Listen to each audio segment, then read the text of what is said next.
So, like I said, my name's Dr. F. Scott Feil. I am a professor for the University of St. Augustine, although I just got a new position, the Senior Learning and Development Specialist, whatever that means. I think essentially they just pay me to get smarter and then make the professors smarter. So I teach them how to teach. And it's not just PT anymore. It's PT, OT, speech, nursing, nurse practitioner, and PA. I teach all the professors on all the campuses that we have how to get smarter and how to teach better, essentially, so that the knowledge translates and sticks, right? So the only course that I still teach is the business and admin course, mostly because I love that stuff and nobody else wants to teach it. So it's fine by me. I'm good with that. Um, Okay, so if we look at this new grad journey, right? I'm going to start out with a major key alert, big DJ Khaled fan, but regardless, start your own business ASAP. And I say that half joking, but half serious. We're going to come full circle to this, okay? And there's reasons why I say you should start your own business, but that's not what tonight's talk is totally about, even though I'm going to allude to it a couple times, because I feel like it is a big part of things. And the biggest thing that you have to realize is if you start your own business, you get taxed differently than the average person. You just do. Tax breaks are in your favor if you own a business. Even if it's a small business making, 3 to 5 grand a year on the side, you still get taxed differently. And I want to show you the way that you get taxed differently. So my CPA is a small business CPA out in Wimberley, Texas, here out in the Hill Country, and she walked me through this. And this is the easiest way that I could understand it because I'm ADHD, right? And so I don't always get things. It takes me some time. Mostly pictures, though. Pictures are good for me. That works. If you're an employee, right, and let's just say you made $100 that week, right? Right off of the top, you get taxed 20% on that, right? So now you only have $80 left to go and spend on your expenses. And those expenses could be things like a house and a mortgage or rent, your car, right? Your car payment. And let's say you pay for all those things, right? And you're left with $16 at the end of the day, right? You spent a bunch of things you needed to buy, and now you're left with $16 at the end of the day. Well, if you're a business owner and you have that $100, right? You did a service for somebody or something, or you sold a widget and you made $100, that same $100, you now get to take all those expenses and write them off. And what a write-off is, it's when it lowers your overall salary based on things that you had to purchase to buy for the business, right? You can't just like write everything off, but there's ways like rent, right? You can rent out your home to your business 14 days out of the year, right? For events or whatever it is you're using it for, right? And I plan to actually use my home upcoming for some mastermind events I have. That's neither here nor there. Let's just say I actually have the office that I'm in right now is a little 10 by 10 office in our garage. It's built in separately in our house, and that gets written off every month for the whole year out of my mortgage, right? So that 10 by 10 room gets calculated and the square footage gets subtracted from my mortgage every year as a write-off because this is strictly for business. I just use this office space for business. My car is like 90% write-offable, mostly because I have a mobile therapy practice, right? So if I use that specifically to drive around and treat patients, then that whole thing is a write-off. I also use it to go to different business meetings and stuff, and I use it for travel when I'm doing consulting deals like all over the country. So the car, for the most part, I've gotten it as high as 90% of it I'm able to write off because I use it for 90% business, right? So once all that stuff's written off, all the stuff I needed for my business, right? If I did all that, I used like let's say the $80 to buy all the things that I needed to buy, right? There's only $20 of that left. Then I get taxed at 20% on it. And at the end of the day, then we're still left with $16. So if you look here, right, you spent $64 and you were taxed $20 as an employee, right? And that's where the $16 is left, right? Whereas here, I got to spend $80 and I was only taxed 4. And that's where the $16 is left. So you can kind of see how you get taxed differently. I was able to spend a whole lot more money and still have $16 left, as opposed to only getting to spend the 64, right? And they took $20 of taxes off on top of that. So like that to me makes a whole lot of sense if you're looking to start a business, right? So that being said, let's just say you're graduating, you're a little bit risk averse, you don't want to start a business yet. You just want to get out in the real world, work, make some money, pay off those student loans, right? Well, first thing we got to do is we got to put together a resume, right? So these are just some tips and tricks to put together a resume nowadays. Um, it's going to change obviously as technology gets better. What I will say is, can you use AI to write your resume? Yes, sort of. But if you use AI, I promise it's going to use words and look like other people that are using AI. So you're right back in the mix again of just kind of being the same and not standing out, right? What you want to do to really stand out and make a good resume is really try to customize it for each position that you apply for, right? If you're not really sure what setting you want to work in and you're applying at a hospital system, an outpatient facility, and a home health facility, customize them to those facilities and those settings, right? Look at the job description and pick out keywords that you see in there and try to incorporate them into your resume. So if it says like we're looking for like highly motivated people to work in a home health setting, right? You can say like one of my strengths is that I'm highly motivated because I, have done this, and this. I've taken these leadership positions and this shows that I'm highly motivated, right? Try to quantify your accomplishments. And what that means is give like specific details. Like I was in charge of um a fundraiser that was able to raise at least $8,500 worth of funds for this, group or whatever, right? Really give numbers, specific numbers that shows the things that you did got you to that point, right? This way it just kind of shows them like, oh, like I organized the fundraiser. Okay, great.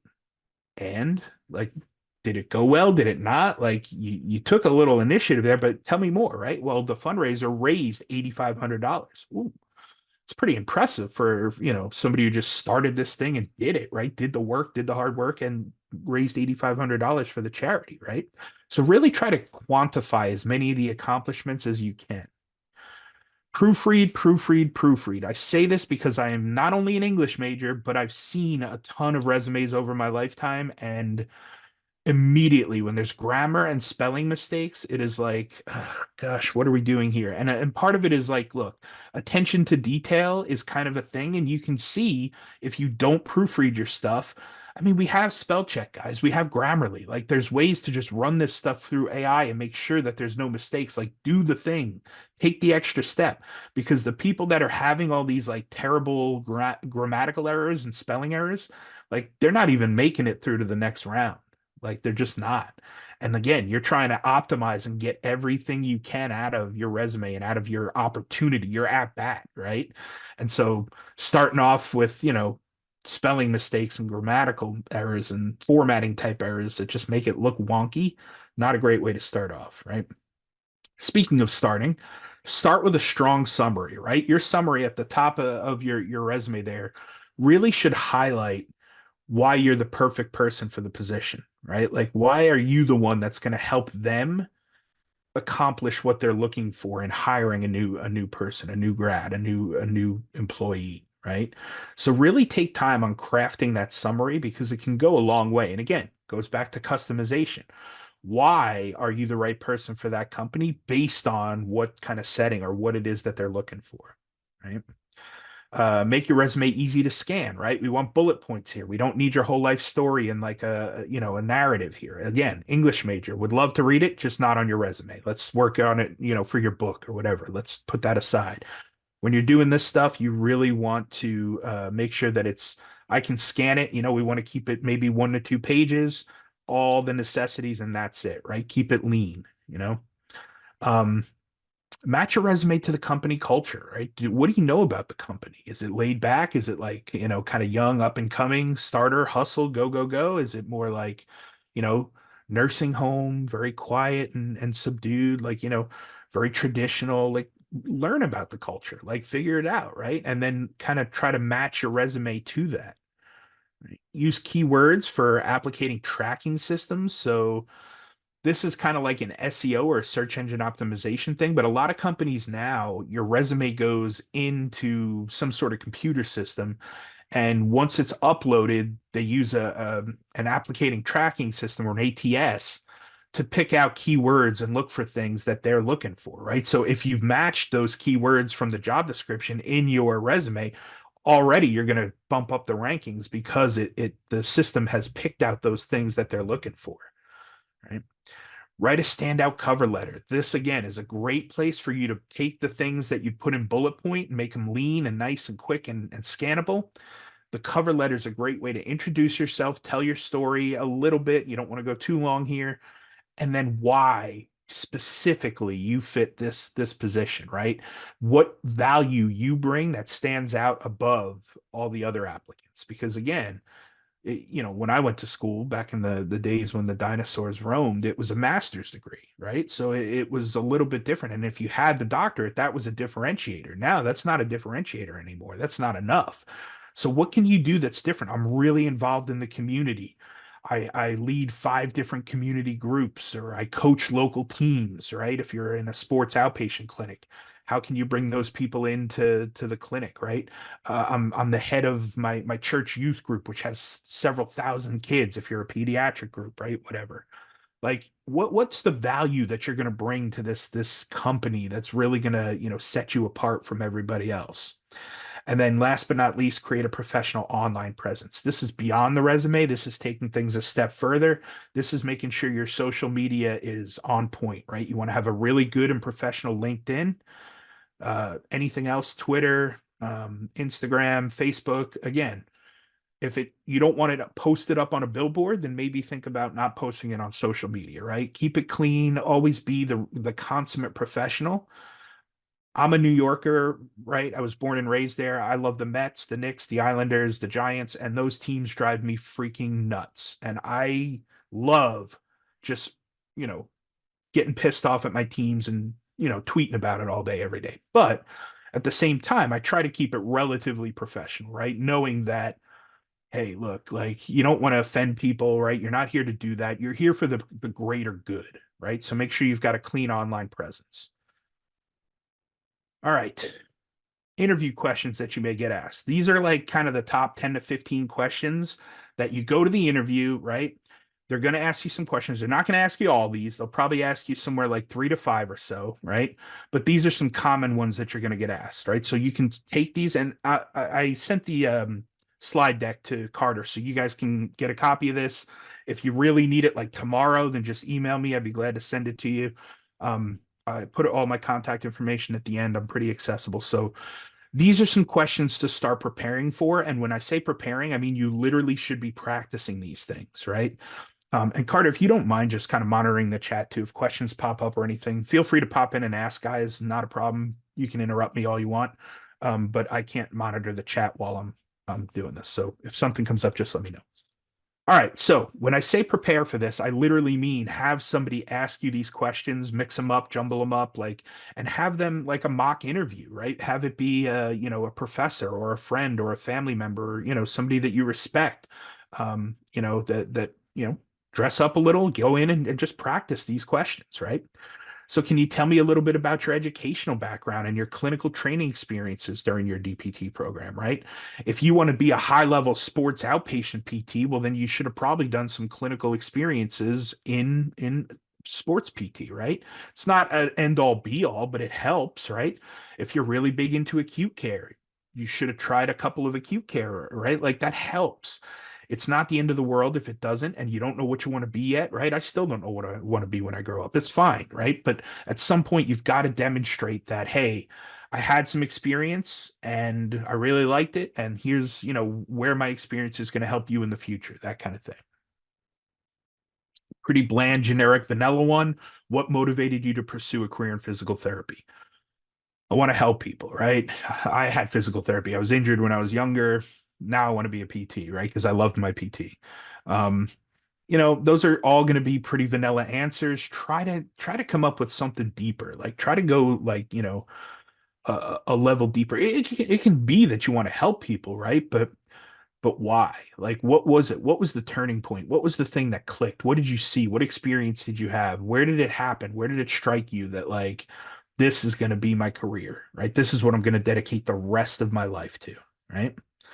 What specific skills or strengths do you bring to this position?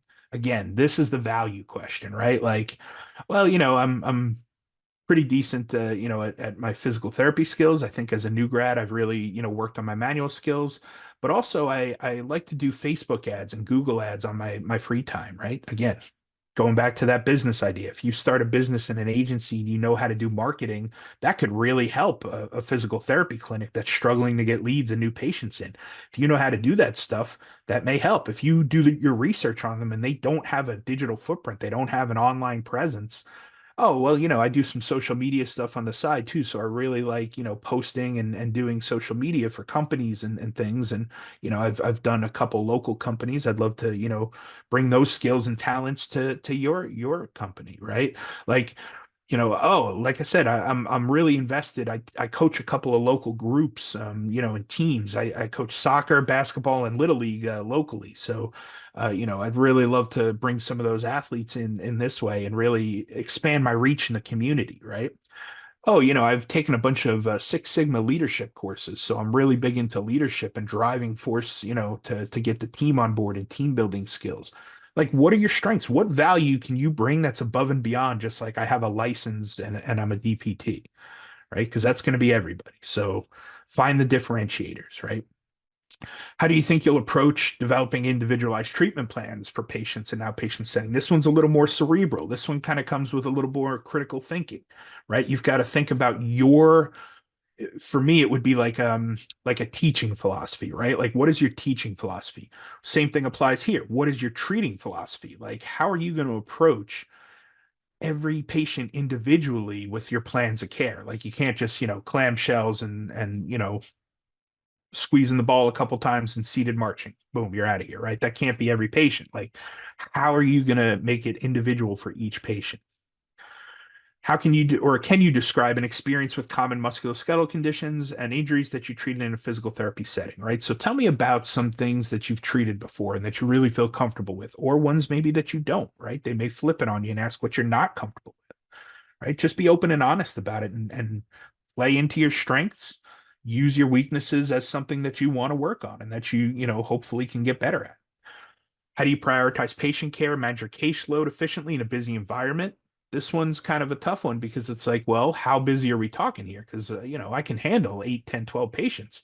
If you're talking 30 patients a day, that's a different story, right? That might be a red flag to just kind of think about, right? How do you stay current with evidence-based practices? Again, we should be using evidence-based practice, but how are you getting your research? How much research are you reading, right? Like, well, I have a good friend of mine who's in academia and they can kind of get me the articles that I need, or, I'm a member of the APTA, the geriatric section, and a lot of their our research articles are free if I go through them. So, you know, whatever it is, like I read an article a week, like, how are you going to stay current, right? I like to attend courses and webinars and talks. I follow people on social media and keep up with their research and what they publish. A lot of times, if you ask the researchers directly, they'll give you their paper, right? They'll give you their publication. So you don't always have to pay for it. You don't have to go behind the paywall. The paywall is a little bit ridiculous when it comes to research, if you ask me. All right. How do you effectively communicate with patients to ensure that they understand their treatment and actively participate in the rehab? This is a big one too, because communication is going to be key, right? You have to have that communication with patients and you can't ask yes or no questions. You have to say things like, hey, if you go home to a family member or friend and they ask you what you learned in physical therapy today, could you repeat it in your own words to me how you would explain it to them, right? This way it's truly understood and you can see that they understood what they taught you, right? And how you educated them as opposed to just, did you get all that? You understand that? Yeah. Okay, great. See you next time. We don't know anything about that, right? Um, can you discuss your experience collaborating with other healthcare professionals? Again, this is IPE type stuff, right? Interprofessional education. Build everybody else up. A rising tide raises all ships. You don't want to tear people down. Like, oh, I had this one doctor that couldn't stand that I was a student and like whatever, like they don't want to hear that stuff. They want to hear about how you played nicely in the sandbox, right? So think about some good interactions you've had, or maybe how you helped a group, right? And you caught something like a high blood pressure or something like that, right? Those are things that they're going to want to hear about. How do you handle situations where patients may have limited insurance coverage or financial constraints? This is a tough one now because we're seeing more and more of that. Obviously, healthcare insurance is a tough one. Carter and I were talking a little bit about this beforehand, but like Medicare keeps going down, down, down on reimbursement, and we're not going to be able to accept patients if they keep going lower and lower and lower. So it may not matter if they have insurance or not. We just can't take them if we can't afford to keep the lights on, right? So think about, we want to treat everybody, right? We want to give everybody an equal opportunity for treatment, and that should always be the case. So, if they're not going to be able to be seen at our clinic, what are some other options, right? Like, what are some resources locally where we can help? If you're in a hospital system, obviously, then like a caseworker or a social worker is going to be a great resource for that. Patient education for empowering patients to take ownership of their own health and well-being. Again, this is just, accountability 101, extreme ownership, right? You've got to let these patients know that, hey, there isn't a pill fix to everything. Like you have to take, responsibility for your own health at some point. How do you do that? How do you demonstrate that? How do you lead by example? And then how do you educate them on that? Right?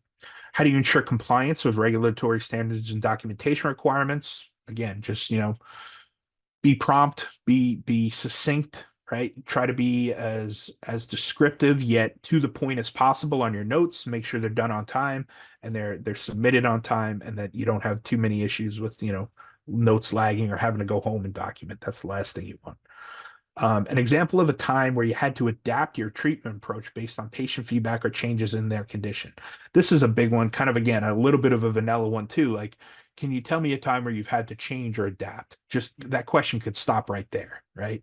If it goes a little bit deeper into treatment approach, then you can talk about that. But like, they're going to ask that, and they're going to ask times where, you know, uh, what's a difficult situation that you had to navigate in life, right? And it could stop right there, right? What's a conflict that you had to resolve in your life, right? Those are like the basic generic type questions when it comes to job interviews. These are a little bit tailored more toward physical therapy and patient care, right? And then last but not least, what do you hope to achieve and contribute as a member of our outpatient physical therapy clinic team or generic physical therapy, right? What do you want to get out of it? What are you looking to do? Like, where do you see yourself in 5 years? That's what that question is, right? Now, these are questions that you should be asking because an interview is not one way, it's a two-way street, right? So these are things that and you don't have to ask all these, right? You'll kind of feel out which ones are the right ones to ask, but have a handful of them ready to go and hope that they check off. If not, you ask these when it's your opportunity because they'll say, "Do you have any questions for us?" Well, yes, I do. Here's my list of questions, right?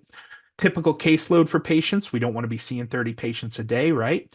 Insight into the setting's treatment approach or philosophy of care. Again, I talked about like my philosophy of treatment or teaching, right? Same thing goes for their like, how does this place see treating patients, right? What is their philosophy?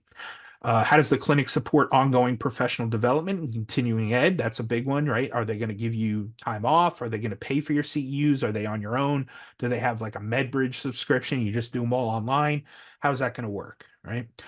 Do opportunities exist for mentorship or supervision, particularly for new grads like myself? And is it structured? This is a big one for you guys because if you really want mentorship, you have to make sure that it actually exists. Because every place will tell you, oh, yeah, we have opportunities for mentorship.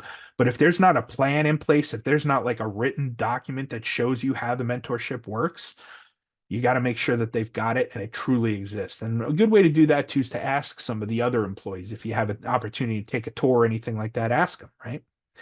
Can you discuss the company's expectations regarding productivity and documentation? This is a big one. Again, you don't want to be, going home and having a document at night. If you're doing home health, that's a little bit different because sometimes you actually have to take the notes home or do them, in the car or whatever in between patients. But what 4 or 5 patients a day, I should be able to get all my notes done by the end of the day, no problem, right? 8 to 12 patients becomes a little tougher. Depends on starter cares and things like that if we're talking home health. Uh, you know, if I'm seeing 1 patient an hour for 8 hours a day, shouldn't be a problem. If I'm seeing 30 patients, we have a problem, right? How does the clinic foster collaboration and communication amongst team members? So again, that IPE, how do we all play nicely in the sandbox? What other people do you have working here? What other professions am I going to be interacting with? That kind of stuff. What support systems are in place to address challenging patient cases? Hey, man, if I get stuck here and I don't know what I'm doing, am I on my own little island or, am I going to be helped out here? How does that work, right? Because again, you're an entry level therapist at that point. You don't know everything, and that's okay. You're not expected to, right? But how does it happen when it does come up, right? Can you describe company's policies regarding patient scheduling, cancellation, no-shows? What am I expected to do? Am I expect if I see one patient an hour and a patient doesn't show, what do I do for that hour? Do I document? Do I come up with something that's going to help the clinic? Do I clean? Like what are the expectations, right? How does the company prioritize patient satisfaction or quality of care? Are there surveys, right? A lot of hospital systems will have um, patient satisfaction scores, right? They go out to every patient. You know, does that count? Does it matter, right? Do you get dinged if you have bad, particular individual patient satisfaction? Like, hopefully that's not a case, but if it is, like, how does that get handled? What technologies or tools does the clinic use to enhance patient care and streamline administrative processes and documentation? So, what's your EMR system? Do you have any other technology for scheduling or, my schedule or what that looks like? Or, what are we doing with like technology, right? Like, what is that going to help me along, right? What kind of system am I going to have to learn? Because that's the one thing going from job to job to job. A lot of times it's just a new EMR, right? A new electronic medical record system and documentation system. Um, Can you provide information about the clinic's compensation structure, benefits package, opportunities for advancement? We'll talk about this in a little bit. You don't want to ask straight up, hey, what's my salary going to be? But like, how is it structured? Because like you can get paid differently in different ways. Sometimes it's just a flat salary. Sometimes it's hourly. Sometimes it's by patient. Home health, it could be a point system, right? If you do a starter care, it's worth 2 points. Evals 1 point or 1.5 points, reevals 1 point, and regular visits are 0.75, something like that. Your total points add up to some sort of sum at the end, right? So, what does that look like, right? How does the clinic address issues related to cultural competency, diversity in patient care, right? How are we making sure that we're seeing everybody and giving everybody an equal opportunity, right? Like if DEI is huge right now, right? And so if we're looking for inclusion, how does the company do that, right? Can you share any insights into the company's approach to managing conflicts or addressing employee concerns? If I have an issue, like, is there an HR department or do I just go to my boss or like, how do conflicts get handled essentially? And then what do you believe sets this company apart from any others in the area, right? Why should physical therapists choose to work here? What's the tenure of your current therapist, right? If you're at an outpatient clinic and there's four therapists and each one of them has only been there 3 or 4 months, 5 months, it's like, that's a lot of therapists to just have hired recently. Why is it? Like, why isn't there somebody that's been here 20 years, right? Or if they're all old and they've been there forever, it's like, okay, well, it seems like they like this place. They've been here forever.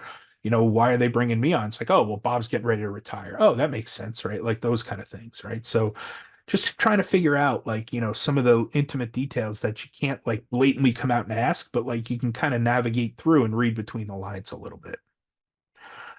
All right, the payout. How do we get paid, right? We talked a little bit about salary versus compensation, right? So salary is the fixed amount of money paid to an employee on a regular basis. So salary is basically just the money you get paid for performing the service, right?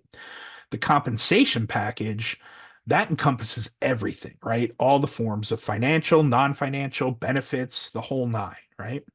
So if we look at this is something that you have to understand that while your salary may be a little lower, the whole compensation package can often add up to much more than you would have made if you were just looking at the salary, right?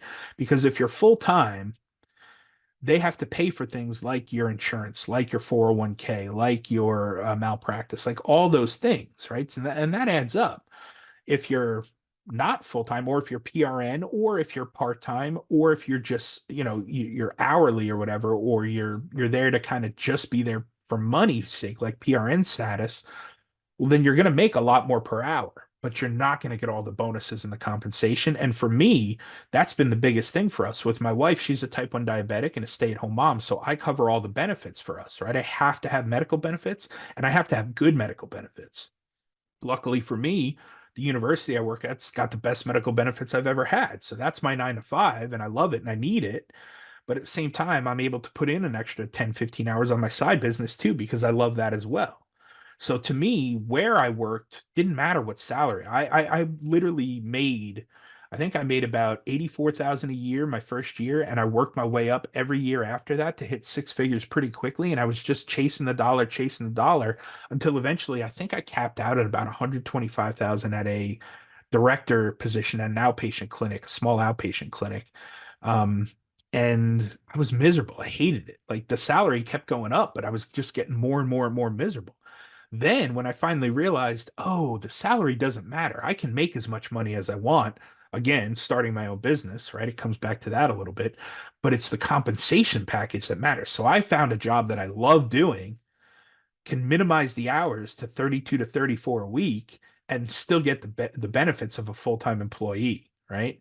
So if we look at compensation, that could be things like bonuses, right? So if you hit certain productivity numbers or certain patient numbers, you may get a bonus, right? Benefits, like are we talking, your healthcare coverage? That's a huge one for me, obviously. Retirement plan or a 401k, which shouldn't be your only retirement plan, but hey, if they got them, it's free money, take them, right? Paid time off, right? What kind of vacation time are you getting? What kind of sick leave are you getting, right? Are there wellness programs, right? We have one at the university where we have like a gym, but also we have, like online programs you can sign into and track your wellness, right? And track your progress. Stock options or equity. Sometimes if it's a smaller mom and pop type clinic and they're looking to bring on a partner as opposed to a new employee, you could get equity in a company. Like, hey, like, here's your salary, here's your package, but we're also going to give you 10% ownership since you're going to run this clinic for us. So it benefits you if that clinic does better as well, right? Malpractice insurance does the most almost all the companies that you'll work for will provide malpractice insurance for you, but I also recommend you get your own malpractice no matter what. You should just always cover it. It's about 250 bucks a year tops for PTs, so like it's worth it. Just to know that even if your company says they have it or they give it to you, like just make sure you cover your own butt and have it, especially if you're going to have your own business too. It's worth it. Allowances, right? So this comes into like, are you going to get reimbursements or stipends for things like travel to CEUs, like CEUs themselves, right? Or like a housing stipend. I worked for one company that did a carpool thing where if you drove into work with somebody, they paid like an extra 50 bucks a month or something like that. Um, professional development, like if I want to take leadership courses or if I want to, do more schooling or I want to get certified in something, are they going to pay for that, right? CPR certification, APTA dues, are they going to pay your national membership dues? My current company pays for APTA dues and two sections as well, right? So that's beneficial to me also. Perks, right? These are things like, some flexible work arrangements like, hey, I can only work from these hours to these hours because, I've got a kid and I got to pick him up or whatever. Or, hey, I want to work 4 10s Monday through Thursday. I want a 3-day weekend. Great. Like, can we flex that? Again, is there a company vehicle or a car? If you're doing home health, sometimes they offer you a company car to use, right? I did that when I was in Hawaii doing travel home health therapy. I needed a car because I flew out there and I didn't have a car, so they paid for the car. Um, Gym memberships, right? If they don't have a wellness program, will they pay for a local gym? Childcare services, like some hospital systems have childcare where you can actually bring your kid, drop them off at work, go work the hospital, and then come back, pick them up, and go. Um, I've also had a company that had box seats at the Charlotte Bobcats games. So we got tickets every once in a while for our department. We got to go sit in the box for the Bobcats. That was kind of cool, right? Major takeaway from all this, please negotiate. Always negotiate. Whatever offer they give you first, do not take that. Like think about it because most of the time there's a range that they can pay you. No matter what the ceiling is, there's a range. They're probably going to give you somewhere in the middle of that range. So there's always going to be a little bit of flexibility, and if not, there isn't. But that's okay. Maybe it's enough for you, maybe it's not, but definitely come back with some sort of counteroffer, right? Again, like I said, you don't want to ask about the salary right off the bat. That's probably something that'll be communicated to you a little bit later, like after, you've done the interview and they decide, yeah, we're going to offer you a job. Here's the compensation, right? Then come back to them and say, thank you so much, appreciate it. You know, are we able to do this? Can we bump up the salary a little here? Can I get a little more money here for CEUs or whatever it may be? But always negotiate because for the most part, it's about being happy. It's not about the money. The money can be made up elsewhere in other places. It's about you being happy and comfortable and feeling supported at that place and ticking all the boxes. There's a book called The Happiness Factor. If you guys want to check that out, it's about 10 to 12 things that make people happy at a job, and salary is not even on there. It's not even in the top 10 usually. So check that book out. It gives you a lot of different options for like how to grow as an employee and how to be happy at a place that you work at. And if you're not, start your exit plan because it can be toxic and you don't want to work at a toxic place. It leads to burnout, leads to bad things. It's just not worth it. All right, next up, you graduate, you get this new job. All right, let's go. We're ready to work. Oh, by the way, I have all this debt, right? Student loan debt, credit card debt, whatever kind of debt. Most people, when they graduate grad school, have debt. If not, congratulations, you're off to a great start. If you do have debt, there's good debt versus bad debt. And I say good debt in quotation marks because honestly, no debt is good. Like you want to try to be debt free. However, there's some ways you can leverage debt, and we're going to get into that a little bit, but I'm just going to touch on it. So, mortgage is considered a good debt because, in theory, you own your house or you own a piece of real estate after 10, 15, 20, 30 years. You paid off the house and you own it, right? So, if you pass away, you can pass that on to your kids or whatever, right? Or if you start, stocking real estate and buying and investing in real estate, you know, that's how generational wealth kind of gets built by passing on these assets generation to generation, right? Because once the houses are paid off, the 200 or 300 bucks a month you were making on top of the rent, now it becomes 14, 15, 3,000 a month just for the rent coming in, and it's all cash to you, right? So early on, can you hack a mortgage? Can you buy a duplex or something, or buy a house and rent out a guest home or a basement apartment or something to have somebody help pay for that mortgage every month, right? It's a good thing to think about early on in your career, right? Student loans. Can you get lower interest rates? Maybe. Do not consolidate your loans until you've talked to somebody on whether you should consolidate them. Consolidating them to private, not a great move, especially if they're federal loans. Those can be negotiated and kind of maneuvered a little, especially with the new student loan repayment stuff. I personally use Chris Varela at Varela Financial. His email address is there. Send him an email. Just tell him F. Scott Feil sent you. Uh, Full disclosure, he is a sponsor for our healthcare education transformation podcast, but he's a sponsor because I use him and I trust him and I like his services because he's a certified financial planner, but he focuses in DPT student loans and finding the right repayment plan for you because it's going to be different for everybody and what your goals are, right? Investment loans, right? Oh, and the reason that student loans are considered good loans is because they do have lower interest rates. So it's going to be 2 to 4%. It's not going to be like the 20, 30% that you see out there for like credit cards and things, right? Investment loans could be good. This is where, again, you can leverage debt, but they could be risky too, right? Because you could make an investment and lose all your money. That's what an investment is, right? You're investing hoping that it goes up, but it could go down. This is things like real estate, right? If you have a line of credit of say 30,000 and there's a rental house you can buy that's ready to go turnkey, you just need a $20,000 down payment. Well, then that line of credit may work to get that house, start making rental, income, and then use that and put it toward paying off, the mortgage on that one, whatever, right? And then last but not least, I put in business loans because again, you don't have to take out a business loan to start a business. But if you're going to take one out, business loans are not terrible because you can generally turn that into a return on your investment. Bad debt, credit card debt, that you want to pay off ASAP. All credit cards, get them down to a zero balance. You just don't want to cover credit card debt because the interest rates are too high and they're bad and getting worse, right? Any sort of high interest consumer loans, right? If you took out a personal loan for something, right? You needed a new computer or whatever, and they're like, yeah, hey, here's $5,000 limit. You're like, great, I bought a $5,000 computer. And now they're charging you 30% interest on that. And it's like, oh, that 5,000 computer, that actually ended up costing you 8,000 by the time you paid it off over 8, 10 years, right? So think about it. Car loans. Again, you need a car to get around. However, If you can purchase like a used car and pay it all in cash up front, that's where I would start. I had a Honda Accord that I drove into the ground. It had to be, I don't know, 250,000 miles or so by the time it finally crapped out, but it was worth it because I paid like 2,500 bucks for it. And it lasted me a good 5, 6 years. So, you know, I've slowly bought used cars that were a little better, a little better, a little better, and I'm just like kind of working my way up. But truth be told, I just needed to get me from point A to point B, right? And a little bit of room in the back for my treatment table and my golf clubs. That's it. That's it. Simple, right?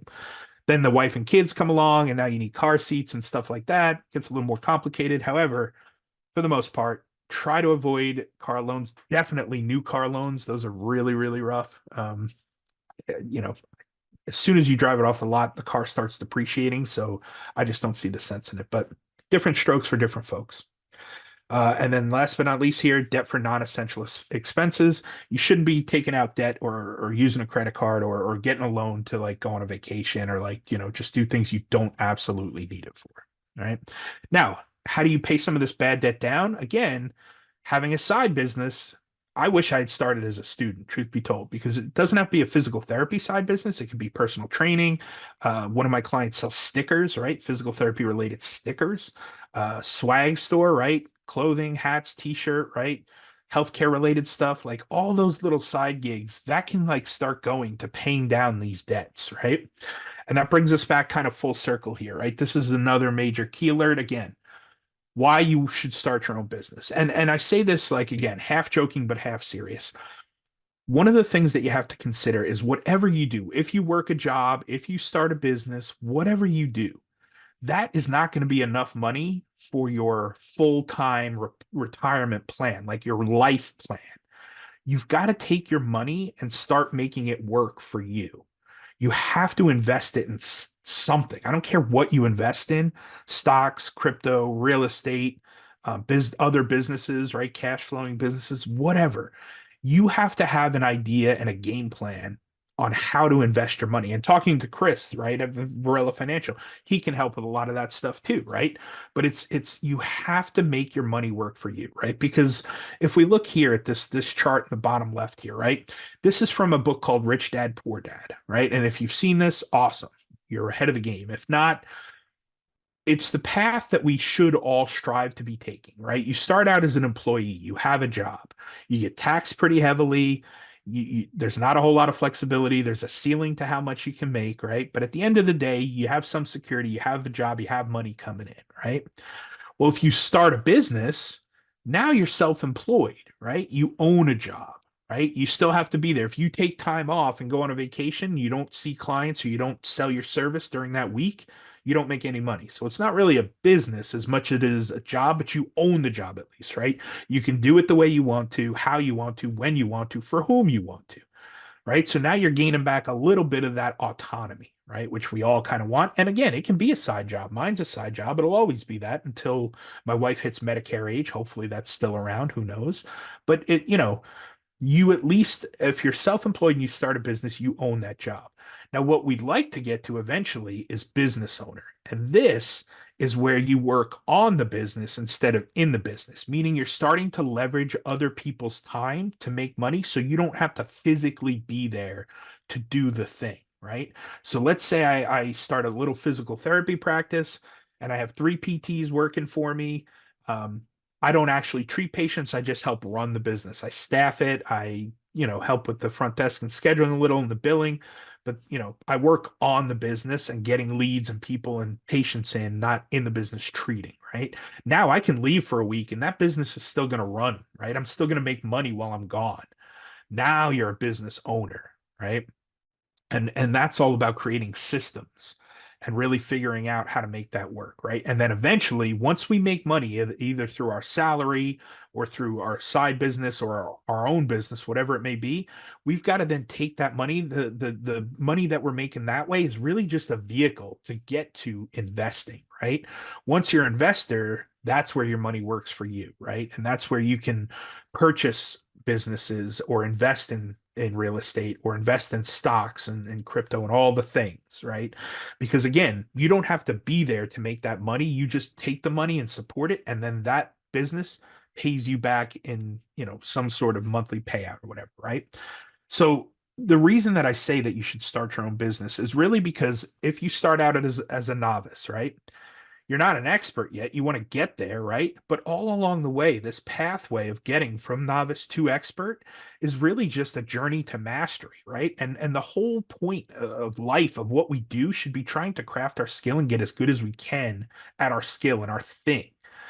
And if you start a business and you document your skills from when you first started, even as a student, to when you finally become an expert and a master, even if you don't make a ton of money doing it, at least you became a master along the way. At least you got really good. You're an expert and authority. And I promise you, if you work hard at it and you get to that expert level and that master and authority level, the money's a byproduct. It'll come. People will pay you for your skills and your expertise and your knowledge just because you've gotten that good, you know? So when you really think about it, any business, any situation has four levels, right? The first level, we kind of look at the novice down at the bottom here. It's like tech level, right? You're talking about techs, you're talking about your staff physical therapists, right? They get paid time for money. They're at the employee level, right? Then the next level up is like manager, right? And to me, a lot of times that I found, I got paid more money. There was a bump in salary, but the relationships I had to deal with, the um characteristics of people, like the literally all I did the whole time was just put out fires, right? I had to manage a lot of heavy personalities, and that just wasn't worth the bump and increase in salary to me. Like I'd rather just stay staff and not have to deal with the headaches, you know? Then the third level up is really where people should start thinking about and business owners should start thinking about, and that's the really the visionary, right? The communicator, right? Like the people that can drive people to make change, to make transformational change. And if you can become a good communicator and communicate your skills, you're going to be worth a ton more value wise, right? Because I can treat a patient, make $200 an hour, and that's great for a physical therapist, like doing cash pay stuff.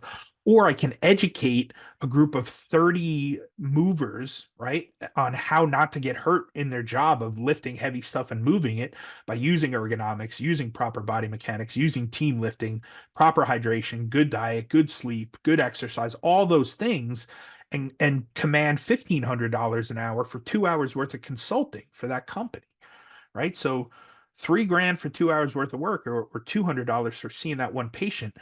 I've expanded up to that communicator because I'm able to now communicate all the stuff I learned in PT school that I used to treat patients for things bigger and bolder than that are really going to help increase my impact, right? And then, like I said, that fourth level eventually becomes, the visionaries like the Jeff Bezoses, like the Elon Musks, right? That are literally out of this world thinking, right? And you don't have to get to that level. Those people really, it's a struggle, it's a grind, and that's why they get paid the money they do, because they've leveled up to a level that's, trying to save the world type stuff. You don't have to do that. You literally can just take a lot of the skills you've worked on and learned over these years, craft them, make them better, get better at them, get to the expert authority master level, and then communicate that to larger and larger audiences to get paid what you're worth. So that's my 2 cents. That's my story, and I'm sticking to it. Whew, that was a lot. What kind of questions you guys got? Yeah, so that was awesome. But there was this question that came up about essentially work-related reimbursement. So how does Medicare reimburse for, I guess, work hardening in the Yeah. clinic? I don't know if that's Yeah. something you are experienced with. Yeah, poorly. The answer is poorly. No. Yeah, so essentially there's a fee schedule, right? And like Medicare kind of sets that, right? And the fee schedule is we're going to reimburse at $33 per visit for each Medicare patient. I don't know what it is. It changes every year and it's just going down, down, down, right? But once Medicare sets their fee schedule, a lot of other insurance companies base a lot of their reimbursements off of that. Now it's different for each code. Some of them are time dependent, some of them are not, right? Like evals are just a one-time charge, doesn't matter. Uh, Exercise is time dependent, neuromuscular rehab's time dependent, right? So it's different for different codes and different things that you do. But Medicare has specific rules that you can only see one Medicare patient at a time. You can't be seeing a private insurance and a Medicare. So that kind of eats up, what you can do. Whereas if you're an outpatient clinic and you're seeing two outpatient insurances, you can see them both at once, no problem. So you're kind of, getting paid almost double, right? Some clinics will have you seeing four or five patients at once. Not ideal. Wouldn't recommend it. But with regards to like workman's comp type stuff, that's a whole nother type of reimbursement setup. Each setting has their own kind of way to reimburse. So it's setting specific, but Medicare really kind of sets the bar for that. And I don't want to get too far down this rabbit hole, but like with private practice, right? Let's say you start a private practice company. Medicare is okay to take. It's not bad. You have to get, credentialed to take it. That's totally fine. It's a little bit of paperwork, but once you get there, you get reimbursed, right? So you see a patient, you send off for their reimbursement, and the government pays you for your plan of care and how many visits you think you're gonna use, right? Once it gets to a certain point, you got to ask for more, but as long as your documentation shows they still need it, you can ask for more usually, and they'll extend it. It just kind of depends. It's a very setting by setting situation, but that being said, there's also some insurance companies in different states. The private insurances, the HMOs and the HPOs, they're all basically state dependent. So like in New Jersey, Blue Cross Blue Shield may reimburse for, $38 on average per patient. Whereas in Seattle, right, in Washington, the state of Washington, they reimburse $148 a patient. So like same insurance company, same basic coverage, but it's state dependent how much they reimburse. So you really have to do your due diligence on if it's worth it to take insurance or not, and those contracts are state dependent. So hope that was helpful. What else you got for me? What questions do you have? Yeah, so there's a question about student loan repayment and specifically, I guess this is the second question, but also how are there or is there any loan forgiveness programs in the workplace that you're aware of, essentially? So like Yeah.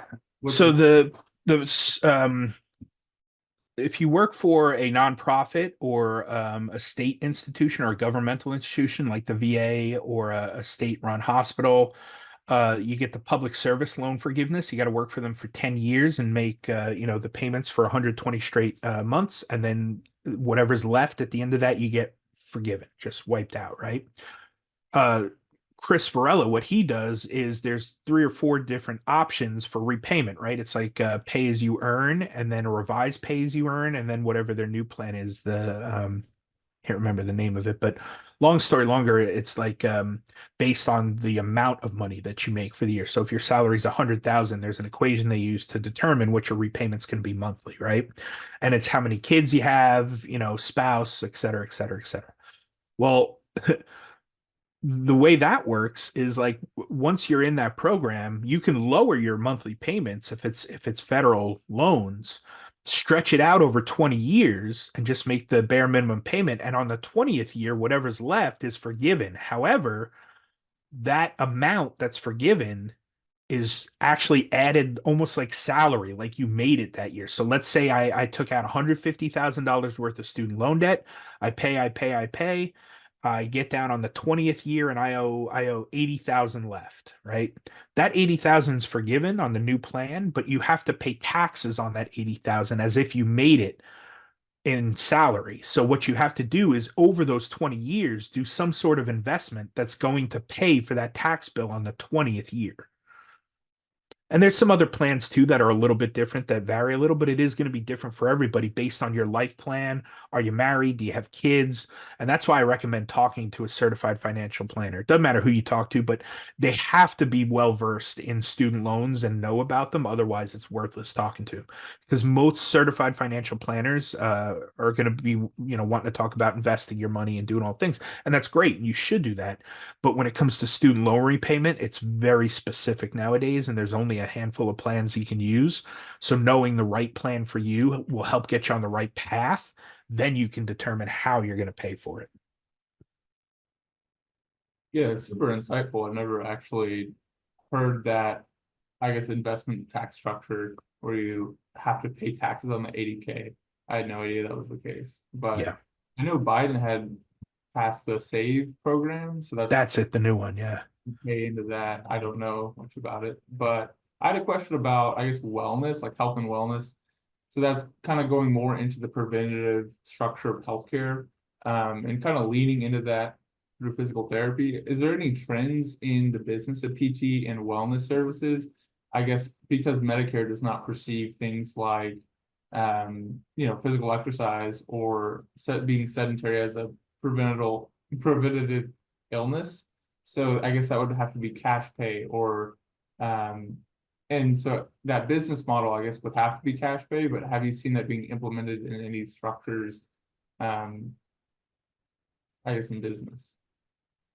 Yeah, I mean, so the way I used to do it, right? I was 100% out of network, out of pocket, cash pay mobile therapy, right? And I would do physical therapy with them. I charge about $200 for physical therapy, flat rate, eval, treatment, whatever, it didn't matter. Then once they quote unquote discharged, I didn't really discharge them. I kind of transitioned them or offered them a transition into a maintenance program, which a lot of insurance-based places will do as well, right? So like, let's say they're using their insurance. Basically, my demographic was CEOs, C-suite level execs, and busy businessmen and businesswomen, right? Because I wasn't selling them physical therapy, I was selling them time. They loved the fact that I was, able to come to their house, their office, or their gym and treat them there, right? Because it was convenience. Whereas like, you know, they really just started paying for accountability after that. Like, hey, you got me better. My shoulder's feeling great, but like I'm not gonna work out, man. Unless you really push me and like come and keep up on me, I'm not gonna do it. And I'm like, all right, well, then let's get you on a maintenance program. We'll come once a week. We'll make sure you're doing the right things, almost like a personal trainer at that point, right? And so it was maintenance, right? Now, like you said, when you look at Medicare, they don't pay for reimbursement for wellness stuff, for maintenance stuff.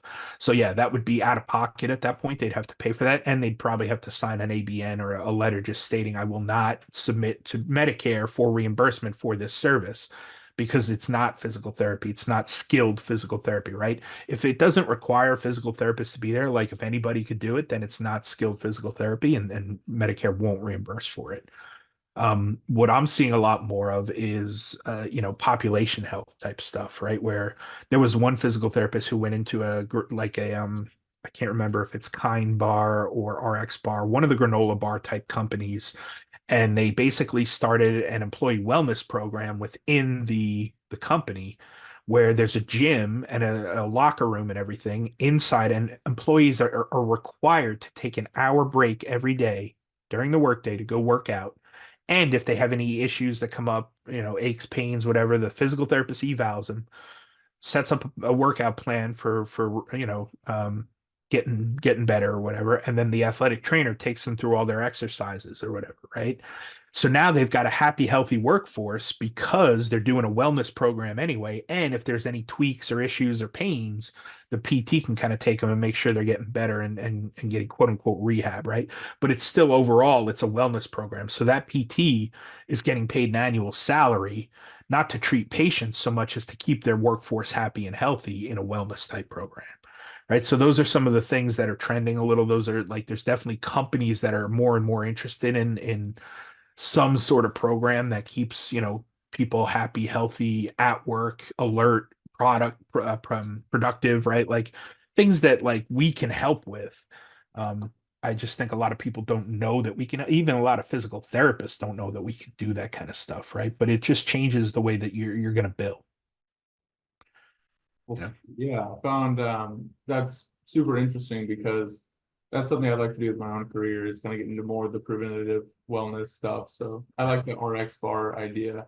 We'll see what Yeah. I can do with that one. But I found the presentation like exceptional. I think, especially with the interview questions and the resume building, super objective stuff. I think that'd be great. So I'll go ahead and send this out to the other students. Um, and so I know you're a busy guy and you've had a lot of projects. Is there anything you'd want to shout out or how people can follow you, I guess, from here? Yeah, I mean, right there it says it all. Just at PT Educator on all the socials. If you need this presentation sooner than later, then just shoot me a message. I'm pretty accessible. I just don't think patient care is going to be enough. I just don't. I don't think clock in, clock out, 9 to 5 physical therapist is going to be enough if you're coming out of school with $100,000+ worth of student loan debt.